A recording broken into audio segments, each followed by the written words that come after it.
Exposure therapy for anxiety disorders works based on the principle of habituation.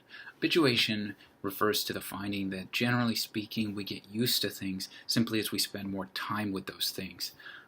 Really basic example is that if you jump into a pool of water and it feels really cold at first, if you swim around in there for 10 or 15 minutes, you tend to not feel cold anymore. You get used to the water, or we'd say you habituated to the cold temperature, and it doesn't seem to bother you anymore.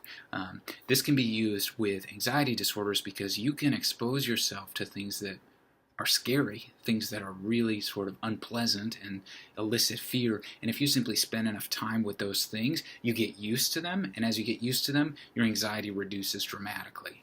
So if you're afraid of dogs or afraid of flying, or if you're afraid of certain worries, thoughts that you have that bother you, you can get used to all of those things simply by spending more time with them. Habituation will take place. Now, a lot of people say, I don't get that because, I've seen a lot of dogs in my life, or I have flown before, or I have all these scary thoughts, and they don't get any easier with time.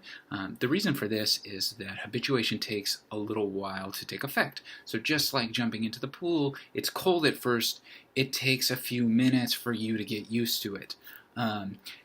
But of course, in real life, when we're anxious, we often don't want to spend a few minutes there because it's uncomfortable. So we see the dog, we get scared, our heart's pounding, we're sweaty, so we leave. It makes perfect sense that we leave because we're uncomfortable. But unfortunately, because we leave, habituation can never take place. This would sort of be like jumping into the pool. The pool's freezing cold, so then you immediately get out. And then you come back 10 minutes later and you jump in. It's just as cold as the first time because habituation never took place. In order to get used to the temperature, you have to stay in the pool. And in order for your anxiety to come down during exposures, you have to stay in the anxiety-provoking situation until you feel more comfortable.